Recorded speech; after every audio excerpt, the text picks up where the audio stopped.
በስመ አብ ወወልድ ወመንፈስ ቅዱስ አሐዱ አምላክ። በዓለም ላይ ያላችሁ ኦርቶዶክሳውያን የእግዚአብሔር ልጆች ሰላም እግዚአብሔር ይብዛላችሁ። በሳምንት 2 ቀን ማክሰኞና አርብ የምንማማረው ሥርዓተ ቤተ ክርስቲያን ተከታታይ ነውና ይቀጥላል።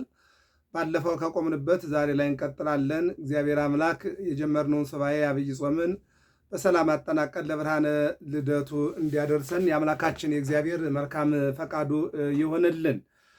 ዛሬ የምነጋገርበት የደረስንበት ምንድን ነው የሚለው ዲያቆኑ ይላል። እንግዲህ ከቤተልሔም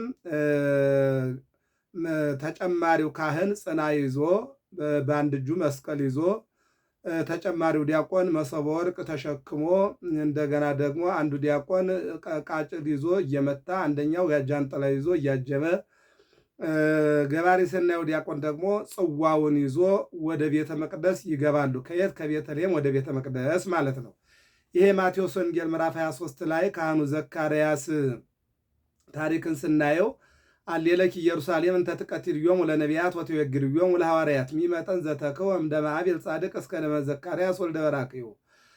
እንደሚታወቀው ዮሐንስ በተወለደ በ6 ወሩ መድኃኔ ዓለም ተወልዷል። 6 ወር ይቀዳደማሉ ማለት ነው።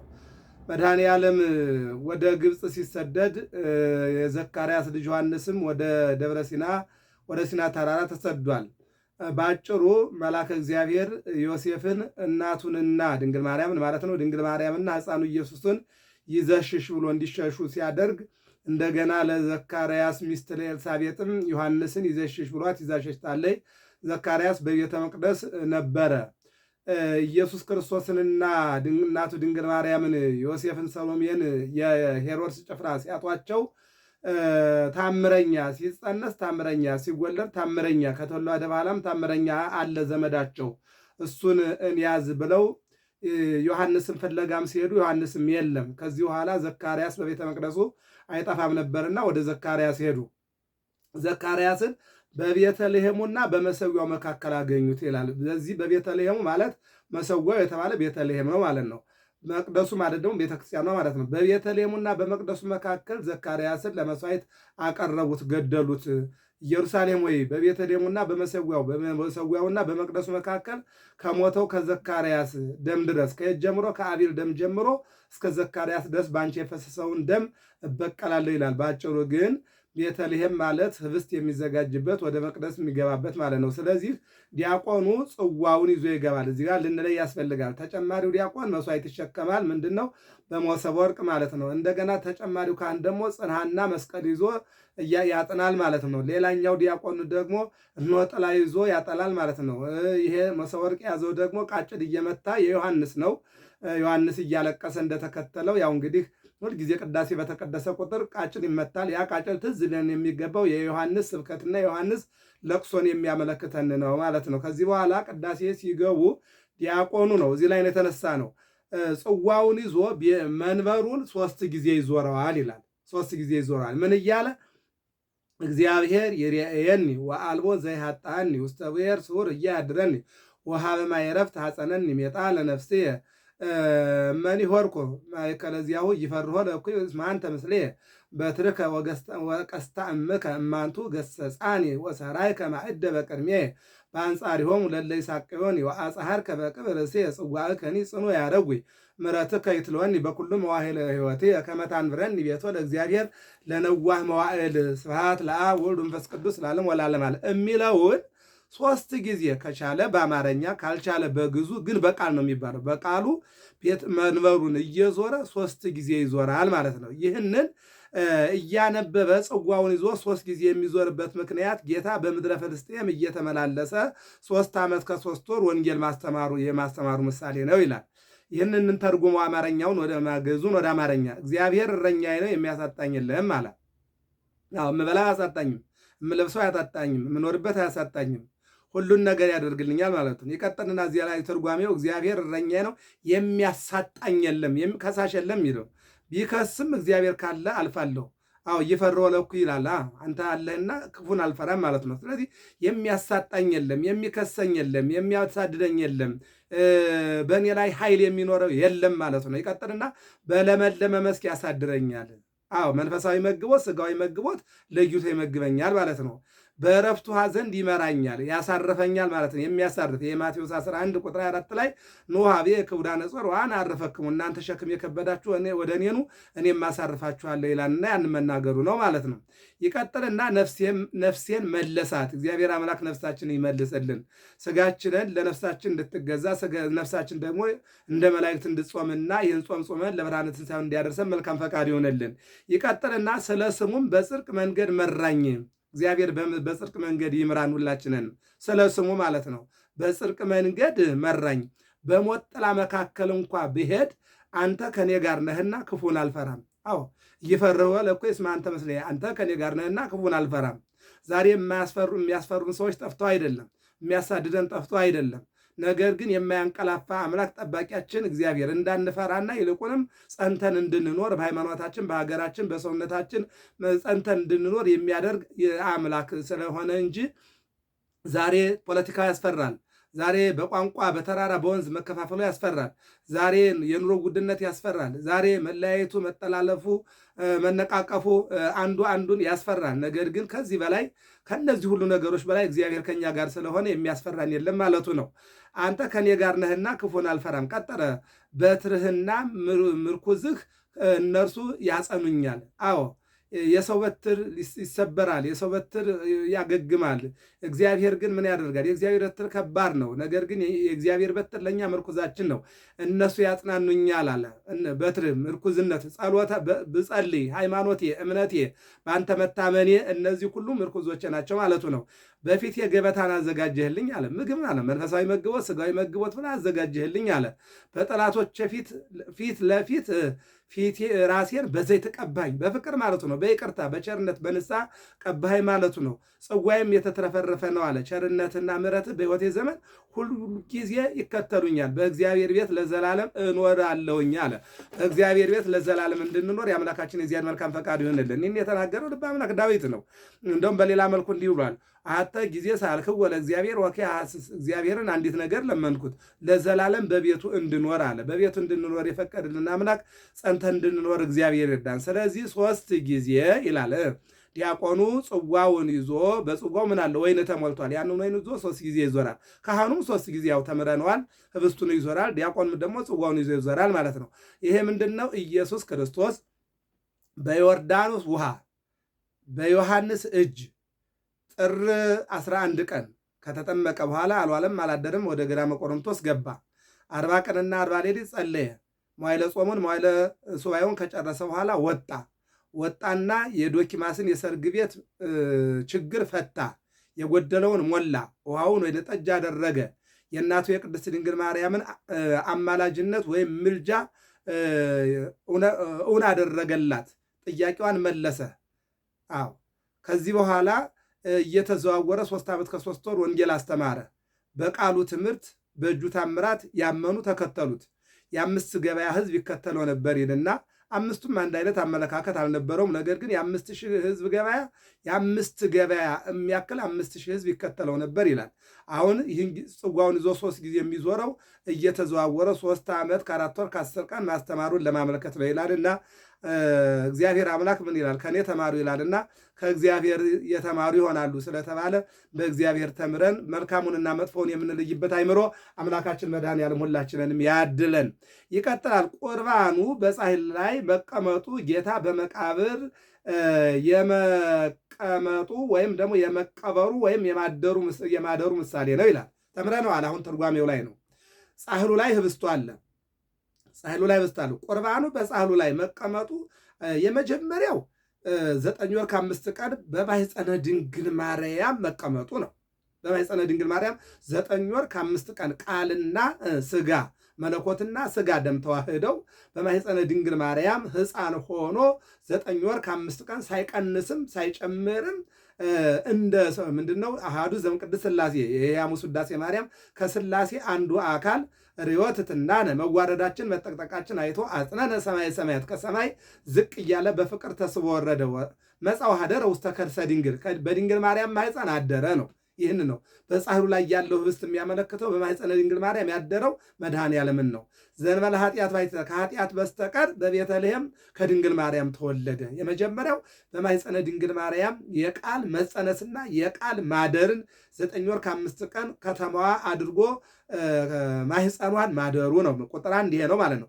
በሁለተኛ ደረጃ መድኃኔዓለም የተጠመቀበት ዮርዳኖስ ነው። 3 ጊዜ ብቅ ጥልቅ ብሎ የዕዳ ደብዳቤያችን እንደ አምላክነቱ እንደ ሰማይ ቀልጦ እንደ ሰውነቱ ተረግጦ ያጠፋልንን የሚያመለክት ነው። በሶስተኛ ደረጃ ደግሞ ዓርብ ተሰቅሎ ባስተማረው ትምህርት በፈጸመው ታምራት አይሁድ ለይሁዳ 30 ብር መዝነው በይሁዳ ሻጭነት፣ በአይሁድ ገዥነት፣ በይሁዳ ጨካኝነት፣ በአይሁድ ደግሞ ተቀባይነት 6666 ግርፋት ገርፈው 13 ጊዜ መሬት ላይ ጥለው ወደ ምስራቅ፣ ወደ ምዕራብ፣ ወደ ሰሜን፣ ወደ ደቡብ በገመድ እየጎተቱ ጥለው ቆሻሻ መራቃቸውን በላዩ ላይ ተፍተው ክህደታቸውን በእሱ ላይ ተናግረው ጎኑን በጦር ወግተው በ5 ምስማር ግንባሩን፣ ደረቱን፣ እግሮቹን፣ እጆቹን ወግተው ከዚህ በኋላ ዮሴፍና ኒቆዲሞስ በበፍታ ገንዘው ጎልጎታ መቃብር፣ አዲስ መቃብር ማንም ያልተቀበረበት እዚያ አግኝተው ቀበሩት ይላል። ያቺ መቃብር 3 መዓልትና 3 ሌሊት ያደረባት መቃብር ጻሕል ናት ማለት ነው። ስጋው ይሄ ህብስቱ የሚቀመጥባት፣ ስጋው ደግሞ የሚዘጋጅባት፣ ቁርባኑ ወደ ምዕመናን ወደ ካህናት የሚቀርብባት ያቺ ጻሕል መቃብር ተብላለች ማለት ነው። ይህን ነው የሚናገረው። በሌላ መልኩ ዕርገተ ዕጣን የደመ አቤል የቁርባነ ኖህ እንደገና ደግሞ የአብርሃም እንደገና የይስሐቅ እንደገና ደግሞ የሙሴ እነዚህ ናቸው ተብሎ ተቀምጦ እናየዋለን። እነዚህን ደግሞ እንደው በዝርዝር እንደው አጠር አድርገን እንመልከታቸው ካል የመጀመሪያው የአቤል ነው። የአቤሉ ምንድን ነው? በኦሪት ዘፍጥረት ምዕራፍ 4 ቁጥር 9 ጀምሮ ስናይ አዳምና ሔዋን አቤልንና ቃየልን እንደገና ደግሞ ሉድና አቅሌማ የሚባሉ 4 ልጆችን ወልደው እያደጉ ሲሄዱ ለአቅመ አዳም ደርሰዋልና እናጋባቸው ብለው ተነጋገሩ። ማንን ከማን እናጋባው የሚለው ጥያቄ ሆነባቸውና አዳም እንዲህ አለ፣ የታላቁን ለታናሹ የታናሹን ለታላቁ ዝምድና እንዲራራቅ አድርገን እናጋባቸው ብለው ወስነው አልቀሩም። ተጋቡ ሲላቸው እናጋባቸው ሲላቸው ቃየል እምቢ አለ። ምን ነው ሲባል ከእኔ ጋር የተወለደችው መልከ መልካም ቆንጅዬ ናት፣ ከወንድሜ ከአቤል ጋር የተወለደችው ግን አፍንጫ የላትም። አፍንጫ ያላትን ሰጥቼ አፍንጫ የሌላትን አላገባም። ደም ግባት ያላትን ቁንጅና ያላትን ሰጥቼ ቁንጅና የሌላትን አላገባም አለና አሻፈረኝ አለ። በዚህን ጊዜ አዳም የተጠቀመው ነገር ቢኖር ለዚህም ዘመን ለአባቶቻችን ሊሆን የሚገባው ከእኛ አባት እናት ከልጆቻቸው ሊያደሉና ሊያዳሉ ይችላሉ። ነገር ግን እግዚአብሔር የማያዳላ አምላክ መሆኑን ማየት፣ እናትና አባት ልጆቻቸውን ለመውደድም ለመጥላትም መነሻም መድረሻም አላቸው። የአመል ሊሆን ይችላል፣ ድህነት ሊሆን ይችላል፣ ሀብት ሊሆን ይችላል፣ ደምግባት ሊሆን ይችላል፣ መልክ ሊሆን ይችላል። እግዚአብሔር ግን ሰው መሆናችን ብቻ አይቶ ነው የሚወደን ማለት ነው። ስለዚህ አሁን ለነሱ መነሻ አለ። መነሻው ቃየል ነው፣ ቆንጆ ናት ማለቱ ነው ማለት ነው። ስለዚህ ቆንጆ ካለ ቆንጆ ያልሆነች አለች ማለት ነው። ደም ግባት ያላት ካለች ደም ግባት የሌላት አለች ማለት ነው። አሁን አዳም የተጠቀሙ ምንድን ነው? በእርግጥ እውነት ነው፣ እናትም ለአንዱ ልታዳላ ትችላለች፣ አባቱም ለአንዱ ሊያዳላ ይችላል። ነገር ግን የማያዳላ እግዚአብሔር አለና ለእግዚአብሔር መስዋዕታችሁን አቅርቡ። እግዚአብሔር መስዋዕቱን የተቀበለለት ለእናት ለአባት መጥፎ ልጅ ባይኖርም ለእናንተ ግን አለችና እናንተ መልካም ያላችኋትን በመስዋዕት አግኝታችሁ አግቡ አለና መስዋዕት እንዲያቀርቡ ጋበዛቸው ይላል። በዚህን ጊዜ ነው ቃየል ገበሬ ነው። ከግብርናው ስንዴውን፣ እንክርዳዱን፣ አፈሩን፣ ቅጠሉን አንድ ላይ ደበላለቀና ወስዶ ድንጋይ ላይ ምን አደረገው? አፈሰሰው። ሲያፈሰው እንኳን ለእግዚአብሔር ለቁራ እንኳን የማይመጥን ስለሆነ ቁራም አልበላው። ምን አደረገው? መጣና በእግሩ በተነው። አሁን ይሄ የቃየል መስዋዕት ነው ማለት ነው። ለእግዚአብሔር የማይገባ ለእግዚአብሔር የማይሆን የማይመጥን ዝግጅት የሌለው እንደገና ደግሞ ፈቃድ የሌለው እንደገና ደግሞ የሁከት ተንኮል፣ ትዕቢት በውስጡ ያለበት መስዋዕት ማለት ነው። ወደ አቤል እንምጣ። አቤል ግን የመጀመሪያ ፈቃዱ ነው። ዘን ፈቃዴ የሰውለከ ከፈቃደኝነት የተነሳ እንኳንስ በሕግ ይቅርና ራሴን መስዋዕት አድርጌ ያቀርባለሁ አለና የዋሃቱ ለአቤል የዋህ ነው። በየዋህነቱ ምን አለ? መጀመሪያ እግዚአብሔር የኔን መስዋዕት ይቀበላል ወይ? በእኔ መስዋዕት ደስተኛ ነው ወይ? ደግሞስ እኔ የማቀርበው መስዋዕት ለሱ ይመጥናል ወይ? ለአምላክ ይመጥናል ወይ? ይሆናል ወይ አለና መጀመሪያ ፈቃዱ ነው። ቀጠለና የመስዋዕት ምርጫው ነው። ነጭ በግ ጥፍሩ ያልዘረዘረ ቀንዱ ያልከረከረ ቅይጥ የሌለው ወሰደና ገና ወጠጥ የሆነውን ለእግዚአብሔር ለአምላኩ አቀረበ። በዚህን ጊዜ ይነጸረ እግዚአብሔር ላዕለ ቃየል ወላዕለ መሥዋዕቱ አላ ነጸረ እግዚአብሔር ላዕለ አቤል ወላዕለ መሥዋዕቱ። እግዚአብሔር ወደ ቃየልና ወደ መሥዋዕቱ አልተመለከተም፣ ይልቁንም ወደ አቤልና ወደ መሥዋዕቱ ተመለከተ። ወደ ቃየል ያልተመለከተው የተንኮልና የትዕቢት መሥዋዕት ስለነበረ ያልተመረጨ አሰስ ገሰሱ ስለቀረበ ያንን አልተቀበለውም ማለት ነው። ወቅበ ኃጥአን ኢይትቀባ ርእሴ፣ እግዚአብሔር ንጹሕ ያልሆነ መስዋዕት አይቀበልም፣ ንጹሕ ባሕርይ ስለሆነ ማለት ነው። አሁን ወደ አቤል ስንመለከት ግን የመስዋዕት አቀራረቡ፣ የመስዋዕት ፈቃዱ፣ ምርጫው፣ እንደገና ደግሞ የዋህነቱ፣ እግዚአብሔርን ከፍ ማድረጉ፣ እግዚአብሔር ንጹሕ ባሕርይ መሆኑ፣ ለእግዚአብሔር መቅረብ ያለበት የተስተካከለ መሆኑ ይሄ ስለነበረ ወደ አቤል ተመለከተና መስዋዕቱን ተቀበለለት። እግዚአብሔር የአቤልን መስዋዕት ስለተቀበለ ቃየል አኮረፈ። አኩርፎ በሶስት ክፍል አኮረፈ። በእናቱ አኮረፈ፣ በአባቱ አኮረፈ፣ በእግዚአብሔር አኮረፈና ሲጓዝ ሰይጣንን አገኘ። ሰው ከእናት አባቱ አኩርፎ ከእግዚአብሔር አኩርፎ ሲጓዝ የሚያገኘው ዲያብሎስን ነው። ማንም አያገኝም፣ ሰይጣንን የሚያገኘው። ሞነ ነው ያኮረፍክ ይመስላል አለው። አባቴ ቢያደላ እናቴ ብታደላ እግዚአብሔር ቢያደላ በእኔ ከኔ ጋር የተወለደችው ቆንጆ ከወንድሜ ጋር የተወለደችው ጎራዳ ናት። ጎራዳዋን ለእኔ የሰጠው ለወንድሜ መልካሟን ሰጡብኝ፣ በዚህ አኩርፌያለሁ አለው። ሁለቱም ያንድ ይሆናሉ፣ ወንድምህን ግደለው አለው። መግደል ምንድን ነው አለ። የሰው ልጅ መግደልን አያውቅም። እግዚአብሔርም ሕይወትን እንጂ ሞትን አላመጣም። ለዚህ ነው እግዚአብሔር ሞትን አላመጣም አለ ሊቁ። ይልቁንም የሰው ልጆች በፈቃዳቸው ሞትን ጎትተው አመጡት፣ ወገንም ዘመድም አደረጉት ይላል። እንጂ እግዚአብሔር ሞትን አላመጣም ማለት ነው። ስለዚህ በዚህ ጊዜ ሞት ምንድን ነው አለው። አንዱ ቁራ ሰው ተመስሎ፣ አንዱ ደግሞ ቁራ አሞራ ተመስሎ አንዱ አንዱን ገደለና ይሄ ነው አለው። ሂድና ግደለው አለው። ወደ ምንጭ ወሰደና ወንድሙን ገደለው ማለት ነው። ስለዚህ ምንድን ነው የሚለው የመጀመሪያው እርገተ ዕጣን በፍሙ ላይ ዕጣኑ ይሄ የሚሆነው በጽና ላይ ነው። ይሄ የመጀመሪያው እነሆ የማን ነው? የአቤል ደም ነው። መስዋዕት ሆኖ ለእግዚአብሔር የቀረበ በእግዚአብሔር ዘንድ ተቀባይነት ያገኘ። በሁለተኛው ደግሞ ኦሪት ዘፍጥረት ምዕራፍ 8 ቁጥር 20 ላይ ኖህም ኖረ፣ እየኖረ ባለበት ሰዓት ላይ ለአምላኩ ለእግዚአብሔር መሰዊያ ሰራና ምን አደረገ? ከእንስሳቱ መስዋዕት ለእግዚአብሔር አቀረበ። ይመናል። በዓለም ላይ ያላችሁ ኦርቶዶክሳውያን እግዚአብሔር ልጆች እግዚአብሔር ከኛ የሰውነት መስዋዕት፣ የጊዜ መስዋዕት፣ የሀብት መስዋዕት፣ የእንባ መስዋዕት ይፈልጋል እና ሁላችንም የተቀደሰ መስዋዕት ለእግዚአብሔር እንድንሆንና መስዋዕት እግዚአብሔር ንጹሕ የሆነውን ምርጫ አድርገን እንድናቀርብ የአምላካችን የእግዚአብሔር መልካም ፈቃድ ይሁንልን። የአቤልም መስዋዕት ንጹሕ መስዋዕት ነው። የኖህም መስዋዕት መጀመሪያ መሰዊያውን ሰራ። ከሰራ በኋላ መስዋዕቱን አቀረበ። እግዚአብሔርም የአቤልም መስዋዕት እንደተቀበለ የቃየልን መስዋዕት የቃየልን መስዋዕት እንደናቀው የኖህም መስዋዕት እንደ አቤል ተቀበለው። የተናቀውን የቃየልን መስዋዕት ሳይሆን የተወደደውን የአቤልን መስዋዕት የተወደደውን የኖህም መስዋዕት እንድንሰዋ የአምላካችን የእግዚአብሔር መልካም ፈቃድ ይሁንልን። ሌላው አብርሃም ነው። አብርሃም ውጣ ተባለ። ኦሪት ዘፍጥረት ምዕራፍ 12 ኑሮውን ሕይወቱን እናት አባቱን ሀገሩን ትቶ እግዚአብሔርን ተከትሎ ወጥቷል። ለራሱን መስዋዕት አድርጓል ማለት ነው። እግዚአብሔርም መስዋዕቱን ተቀብሎለታል። መርጦታልና ማለት ነው። ቀጥሎ ያለው ደግሞ ይስሐቅ ነው። ይስሐቅም እንደዚሁ ለአምላኩ ለእግዚአብሔር የተወደደ መስዋዕት ሆኖ ቀርቧል። ብዙ መስዋዕትነት አለው። ትልቁ መስዋዕትነት ግን የኢየሱስ ክርስቶስ ምሳሌ ሆኖ በሞሪያ ተራራ ኦሪት ዘፍጥረት ምዕራፍ 22 ላይ መስዋዕት ሆኖ ቀርቧል። እንጨቱን ተሸክሞ ቢላውን ተሸክሞ ሞቅለምቱን ተሸክሞ ተራራ ላይ ወጡ። አባቱን መስዋዕቱ የታለ? እሳት ወማይ ወመጥለው ዘእርየ መዴ ወመዴከ አይቴኑ በጉ። እሳትና ወቅለምት ቢላ እንጨት አያለው፣ በግ ግን የለም አለው አብርሃምን። ያንተና የኔ ድርሻ ተራራውን መውጣት ነው፣ መስዋዕቱ በእግዚአብሔር ዘንድ ይገኛል አለ። ተራራው ከወጡ በኋላ ይስሐቅ እኔን ሳልሆን አልቀርምና አንተ ሽማግሌ ነህ፣ እጄንና እግሬን አስረህ በግንባሬ ደፍተህ ሰዋኝ፣ ስንፈራገጥ እንዳልመታህና እንዳትወድቅ፣ ይልቁንም ደግሞ ዓይኔን አይተህ እንዳታዝንልኝ፣ እኔ ብሞት እግዚአብሔር ሌላ ይስሐቅ ይሰጥሃል፣ እኔን ባሰዋ ግን ሌላ እግዚአብሔር የለምና ከእግዚአብሔር ጋር እንዳትጣላ መስዋዕትን አቅርብ ብሎ የተወደደ መስዋዕት ራሱን አድርጎ ይስሐቅ ስላቀረበ የይስሐቅ መስዋዕት ነው ይሄ የቀረበው ማለት ነው። ሌላኛውና የመጨረሻው የሙሴ ነው።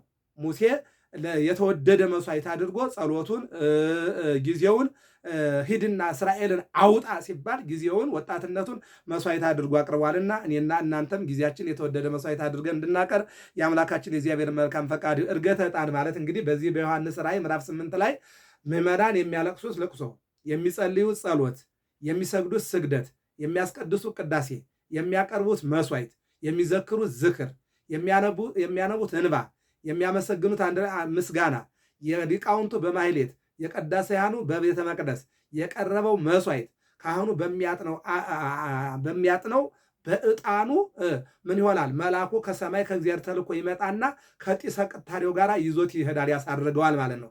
ለዚህ ነው ልበ አምላክ ዳዊት ተወከፈኒ ጸሎትየ ከመ ዕጣን በቅድሜከ፣ ጸሎቴን እንደ ዕጣን አድርገህ ተቀበለኝ ያለው ለዚህ ነው። እና እግዚአብሔር አምላክ ጊዜያችን፣ እግዚአብሔር አምላክ ጾማችን፣ እግዚአብሔር አምላክ መስዋዕታችን፣ እግዚአብሔር አምላክ ስጦታችን ንጹሕ መስዋዕት የተወደደ መስዋዕት አድርጎ እንዲቀበለን የእግዚአብሔር አምላካችን መልካም ፈቃድ ይሆንልን። ገብረ መስቀል ሚዲያ ነው። ሰብስክራይብ፣ ላይክ፣ ሸር አድርጉ። ስርዓተ ቤተ ክርስቲያን ጥንቅቅ አድርጋችሁ ተማሩ፣ እወቁ።